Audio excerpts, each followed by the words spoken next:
അങ്ങനെ 7 വർഷങ്ങൾക്ക് ശേഷം 2025 ഫെബ്രുവരിയിൽ ചാമ്പ്യൻസ് ട്രോഫിയുടെ അരങ്ങുണരുകയാണ്.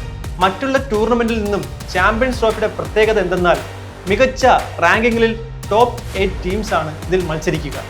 ഗ്രൂപ്പ് ഘട്ടത്തിൽ അവർ മത്സരിക്കുകയും പോയിന്റിന്റെ അടിസ്ഥാനത്തിൽ ആദ്യ 4 വരുന്ന ആൾക്കാർ ഫൈനലും സെമി ഫൈനലും കളിക്കുകയും ചെയ്യും. ഇതിൽ ഇന്ത്യയുടെ ആദ്യ മത്സരം വരുന്നത് ഫെബ്രുവരി 20 ബംഗ്ലാദേശുമായിട്ടാണ്. നമ്മളെല്ലാവരും കാത്തിരിക്കുന്ന ഒരു മധുര പ്രതികാരത്തിനായി ഓരോ ഇന്ത്യക്കാരും അക്ഷമരായി കാത്തിരിക്കുന്ന ഇന്ത്യ പാകിസ്ഥാൻ മത്സരം വരുന്നത് ഫെബ്രുവരി 23-നാണ്.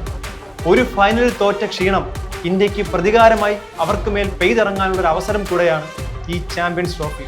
ഇപ്പോൾ ഇന്ത്യൻ ടീമിന്റെ പ്രഖ്യാപനം കഴിഞ്ഞു. ഒരുപാട് ചോദ്യങ്ങളും ടീം സെലക്ഷന്റെ കാര്യത്തിൽ വന്ന പിഴവിനെ പറ്റിയും ഒരുപാട് ആരോപണങ്ങൾ ഇന്ത്യ ഇപ്പോൾ നേരിടുകയാണ്. ഇതിനെല്ലാം മറികടന്ന് ഇന്ത്യൻ മണ്ണിലേക്ക് ഒരു ചാമ്പ്യൻസ് ട്രോഫിയുമായി രോഹിത് ശർമ്മയും വിരാട് കോഹ്ലിയും എത്തുമെന്ന് നമുക്ക് പ്രതീക്ഷിക്കാം.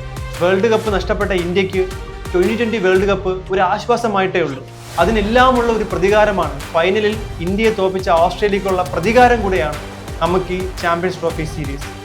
ഈ ഫൈനലിൽ ഇന്ത്യ വിജയിച്ച് ചാമ്പ്യൻസ് ട്രോഫിയുടെ കപ്പ് UAE-യിൽ നിന്നും ഇന്ത്യയുടെ മണ്ണിലേക്ക് എത്തുന്നത് കാണാൻ നമുക്ക് എല്ലാവർക്കും കാത്തിരിക്കാം.